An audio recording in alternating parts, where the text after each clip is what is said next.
And welcome back to this second part of the financing the hydrogen for the future.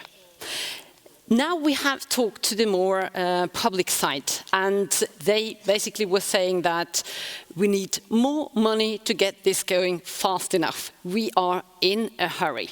So who do we invite? Of course, the commercial side. And with me here, we have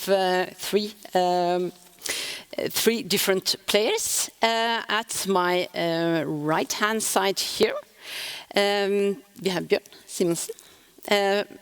He's the CEO in Sagapur. Welcome to you. Thank you. And to my left-hand side here, we have Martin Prakash. He's the Vice President and Head of Zero Lab, Klaveness AS. And to my very left here, we have Lars Erik Markussen. He's the Project Manager Logistics for Heidelberg Cement. Welcome to you. Thank you. And I think we start with you, Lars Erik, very first here. Heidelberg Cement is maybe not what we think about when we think about shipping. So I think you need to explain to us what you're working with within Heidelberg Cement to connect to shipping and shipping fuels. But first of all, I was also impressed when I read in the newspaper early today that you're going to now in Sweden build the first net zero cement producer. Yeah, well, we've got a lot of ambitions, like many companies, to become carbon neutral at a given time. As you mentioned today, we announced that we're going to build a completely net zero carbon storage or carbon capture facility at our Slite plant, which is, I think, about 3% of all of Sweden's total CO2 emissions. And that follows also into what we do on transport, because as we produce and sell a lot of building materials, cement, gravel, stone, they need to be transported. And in Scandinavia and Northern Europe, we do so by sea. So we're not a shipping company, but we are a huge customer of the shipping markets. And if we want the ships that we use in the future to be carbon neutral, then we need to take a stance and we need to say, okay, we're the ones paying for it anyway. So why don't we join in on the efforts to actually fast track what needs to be done in terms of investment and development of new technology. And if we're going to use these ships anyway, why don't we do so in a long-term perspective, maybe with longer contracts? So we see ourselves as not necessarily an outsider in the shipping industry, but as a partner to the ship owners and technology providers that need to take the stance themselves. Martin Klaveness, they've always been in the lead and been focusing very much on the future of shipping and emissions. So can you please explain a bit how you're working with it? Yes, so I'm the head of a unit called Zero Lab. It's a very new unit where we look at decarbonization of shipping, and we focus on deep sea because we are a deep sea player. And we see this as a big challenge for the industry, but also a big opportunity for a company like Klaveness and other companies. So we really want to build a new business around this. Not only do we want to decarbonize what we already have today, our vessels and the other parts of our business, but we also want to look for new business opportunities. And Zero Lab will focus on the commercial side of it, not really developing the new technical solutions. Other people are very good at that. But we want to connect those with the cargo owners that want to utilize these solutions and want to also then pay for the premium that requires to decarbonize shipping. So in the last section, we talked about the government support, and how do you see that? Is it enough to develop bigger projects, or?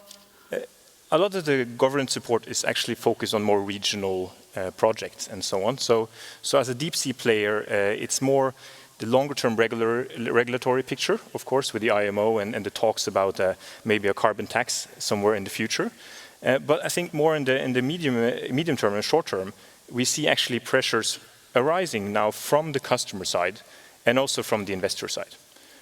You heard about green bonds in the shipping industry, but also from the customers, such as Heidelberg Cement, we see now there's more attention to actually the Scope 3 emissions, which shipping represents in their supply chain. So when you are looking at good projects, do you find anything in hydrogen so far? For sure. My background is in hydrogen, and Saga Pure being a listed investment company in Norway, obviously we're looking at what's happening within this space. Obviously, we want to invest in the companies that will become a leading player within their field. And even though we have an international focus, we're of course looking at what moves around in Norway. We've seen that Norway, due to part history and part being an active player, has taken a position within the maritime segment, indeed a leading one. So part of our investment strategy is to combine financial and technical expertise. We have hired one of the foremost experts within sustainable low zero emission ship design. We've hired one of the foremost experts globally on green ammonia solutions. So we're combining that and taking a look at the entire space. And then doing our best to pick what we believe is the winners. One example of an investment of ours is a company called IC Technology. It's a Norwegian company, and they're developing a new type of storage solution for liquid hydrogen. So obviously there's been a lot of talk about liquid hydrogen today, compressed hydrogen, ammonia. We see those different energy carriers playing a role within the maritime segment for sure. And this company we have invested in, they have designed a new type of storage solution which employs active cooling of the tanks. A typical liquid hydrogen tank is more like a thermos. It's a very extremely well insulated tank. And the hydrogen being super cold at liquid state is almost impossible to keep within that container. So what this company have done, they have looked into the opportunity of having active cooling on the tank walls, which then potentially can eliminate so-called boil-off, evaporation of the hydrogen, which will become super important, especially if you go for large-scale transport of hydrogen. And this morning, we announced that they have now recently received a so-called approval in principle from DNV, which basically means that DNV has looked into the concept. They say this design is feasible, and we don't see any major roadblocks for this to become realized. It's very early stage. They've designed the concept. They're going to go into proof of concept phase now and then take it further. So for us, as an investor, it's extremely important to also have the technical know-how in order to both, number one, know what we are investing in, and two, help them succeed. But you as an investor, how do you look at the public support or public money going into this as well? Because sometimes, you know, being an investor and seeing that the public go in could be a drawback as well, because the political risk would increase and could increase, like we've seen support in Germany, for example, that they had subsidies and then they pulled it back. How do you see that in Norway? Do you feel the same here? Well, I mean, that's a double-edged sword, because we've seen how conscious politics not only plays an important role with new technologies like solar and wind, but it actually defines where the center of gravity in the early phase is going to be. But then the question is, you get the first demonstration ships, let's say from Heidelberg Cement, from Klaveness, others. You get that on the water, everyone's clapping and celebrating with champagne and good food. And then the question is, what about ship number 2 and 3 and 4? And of course, from our perspective also, it's extremely important that the technologies we invest in aren't only interesting from an engineering perspective. I mean, these guys need to become profitable rather sooner than later. And there you have this complicated dance between the public sector and the private industry. Who is willing to pay the premium? Obviously, the governments need to kind of put up the money first to say this is something that society wants, and then it's a question of deployment. So as speakers in the previous session talked about this national roadmap, I'm also very, very eager to see what that contains, because that really will be defining whether or not the center of gravity for sustainable solutions on the oceans is going to remain in Norway, or whether it's open for grabs for other countries. Lars-Erik, Björn talked about ship number 2 and 3, and so what about ship number 2 and 3? How do you see it? Well, we're building ship number 1, we hope, together with Felleskjøpet. And in the process of selecting the ship owner, it was a bidding process, we actually attracted 31 interested parties. We thought maybe we'd get 2 or 3 replies last year, and we got 31. So we seem to have shook a tree a bit, and a lot of apples started falling down. And I know for a fact that several of the companies who are not going to build a ship for us are already in very specific talks of building other hydrogen-powered vessels. And I honestly don't think that we would have had so many ships in the pipeline if we hadn't, together with Felleskjøpet and the Green Shipping Program, gone first. So I think that's one role. And I think ship 2 and 3, they're coming already. We already have Veidekke, the Norwegian asphalt producer, out with a tender for 2 smaller hydrogen-powered vessels.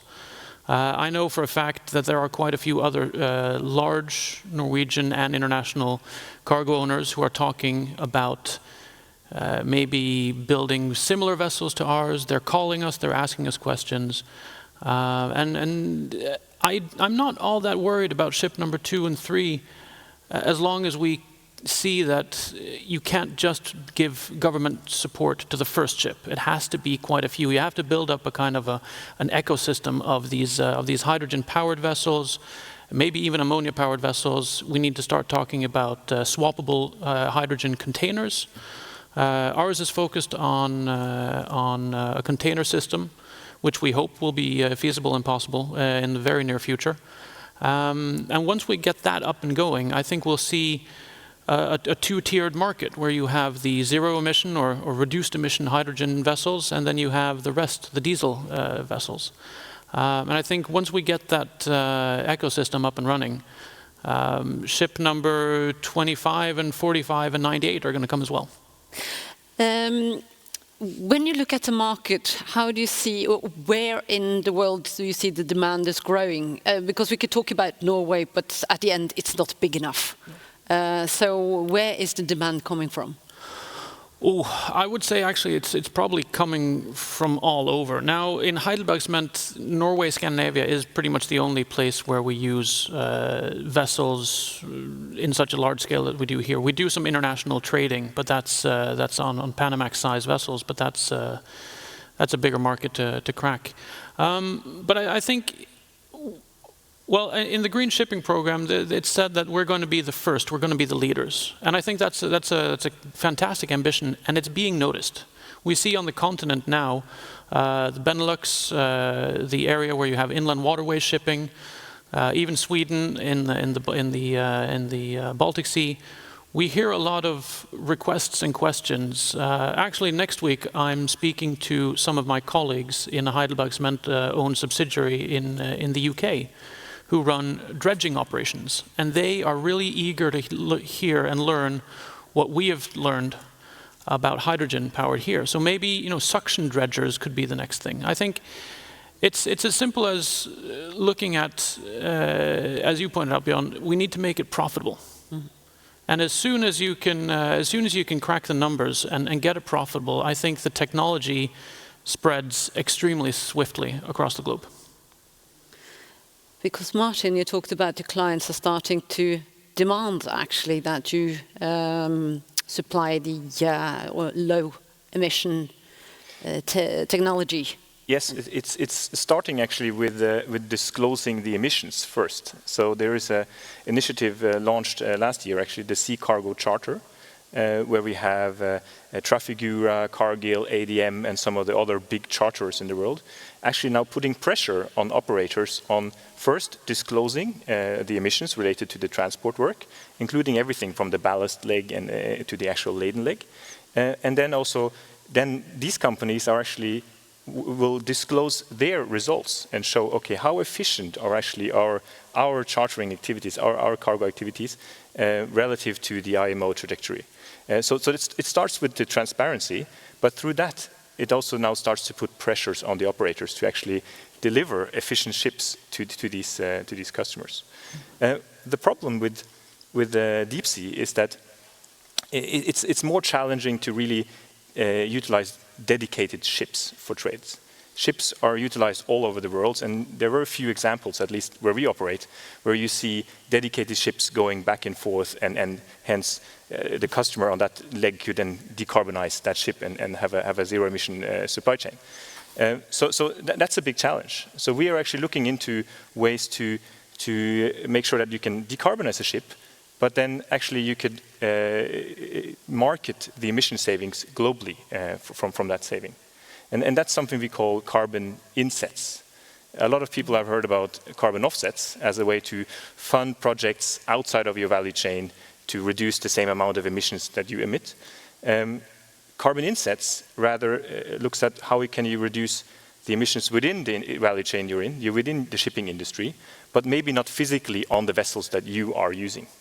And this would be a more cost-effective way for the deep sea sector to decarbonize than really relying on an operator or a cargo owner looking at only those ships that they are involved in when it comes to decarbonization.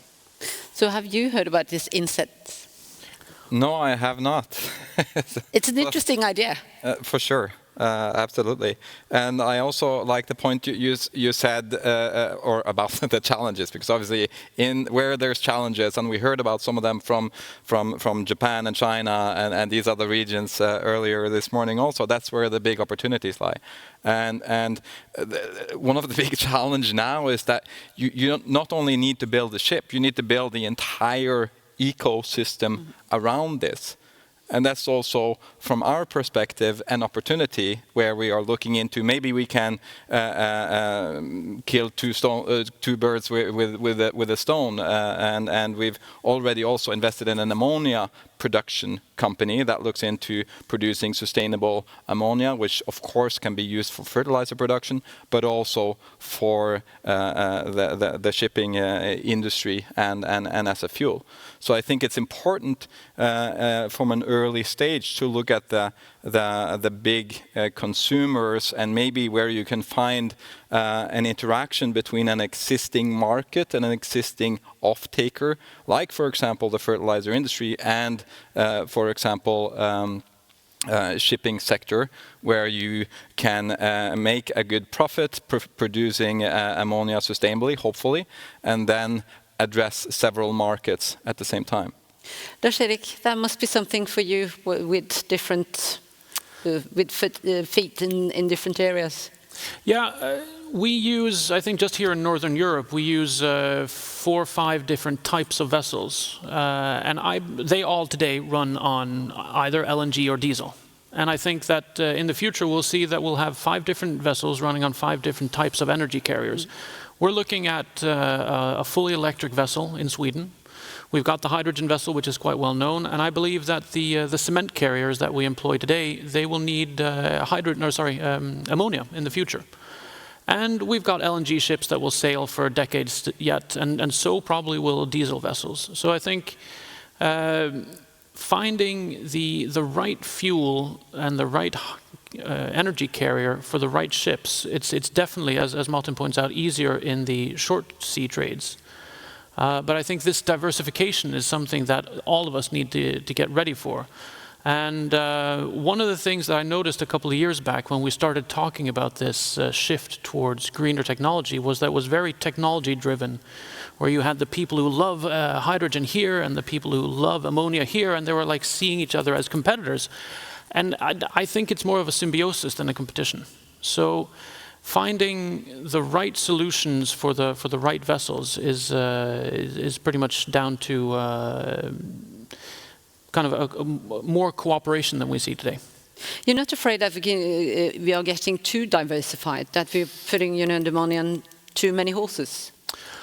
Well, that of course is a problem. I guess everyone uses the analogy, no one wants to be the last kid on the street with a Betamax video player when everyone else is using VHS.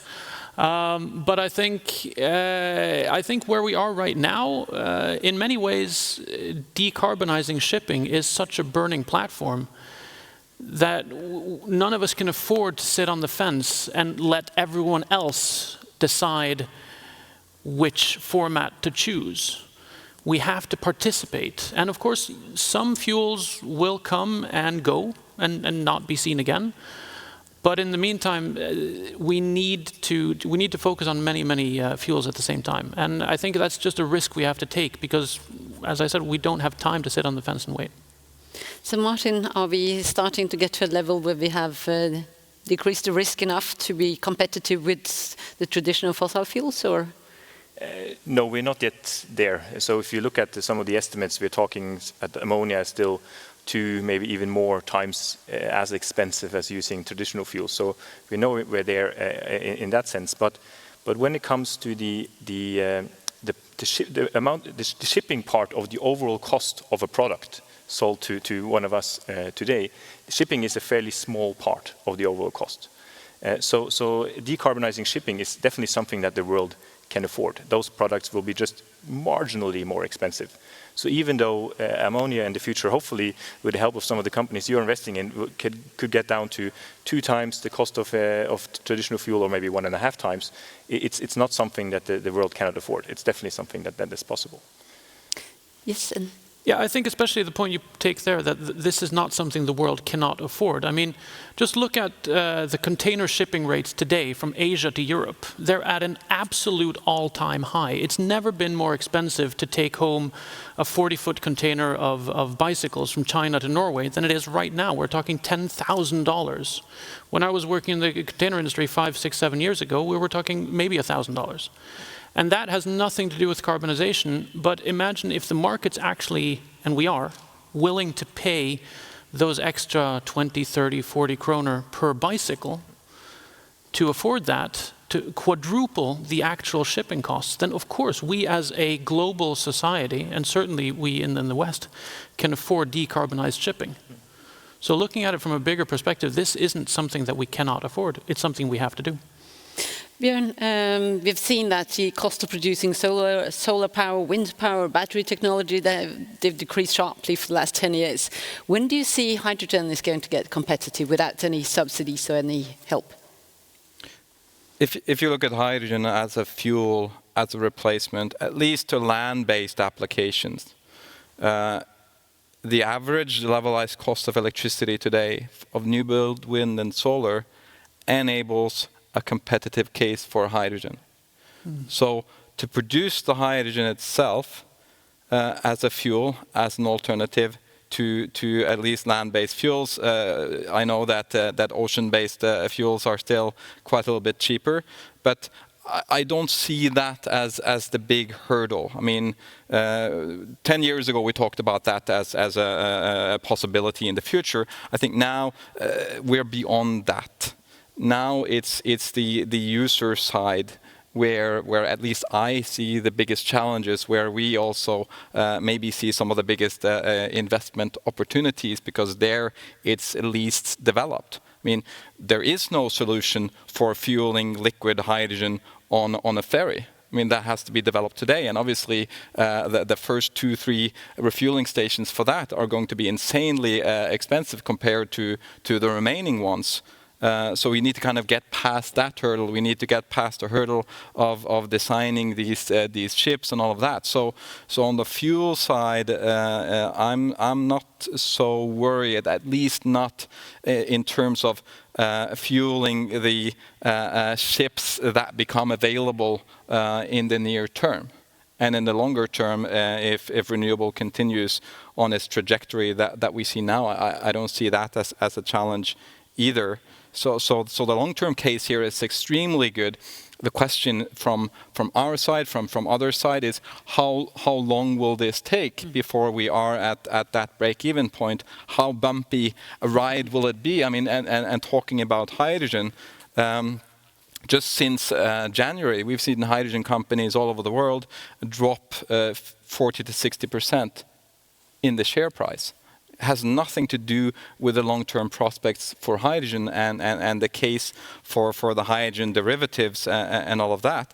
But it's the kind of a push and pull from the market. It's expectation management, and it's just the dynamics that we see there. So obviously from our perspective, it's extremely important to make those right investments at the right time.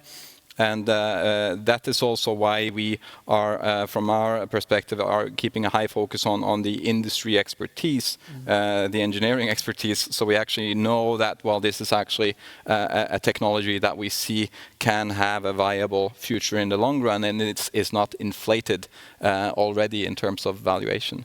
So long-term prospects for that, no.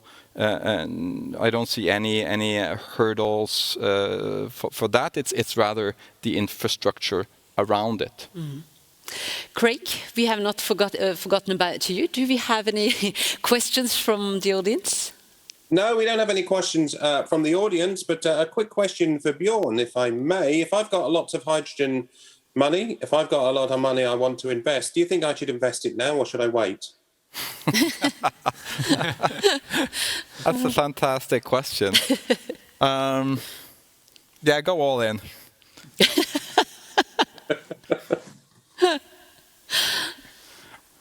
So you have to run now then, Craig.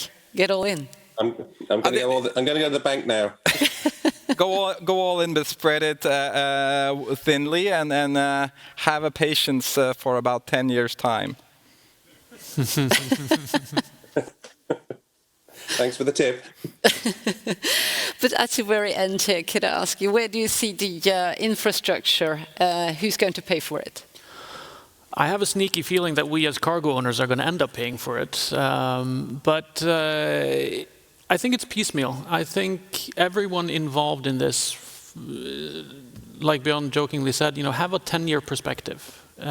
People who are involved, making containers, making fueling stations, building ships, chartering ships, we have to accept for the first couple of years it's going to be a red bottom line, and we have to do it together, because this is the challenge. Is we're kind of competing against existing infrastructure, so it's difficult. I think it's up to the whole infrastructure. It's up to the whole market to pay for the infrastructure. I don't think anyone will accept being the one entity who pays for it. So we all have to include it in our calculations, that not only building the ships, but also building the containers and the factories and maybe even the trucks that need to be made. So very short at the end there, Martin. How do we get, or do we develop this? Do you see the profitability coming here with the development of infrastructure and the ships at the same time? Phil? It's difficult to say as well. It's a quite long-term perspective as well. But we would, of course, those customers that are closest to the end user are probably the ones that are willing to invest in this the first. Those that are delivering the green car to the customer that needs to have the aluminum transported in the right way and so on. So that's where we really will see the willingness to pay close to the customer, close to the end user.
Tough enough to be on a spacecraft, light enough to be in vehicles. Some call us pioneers or enablers.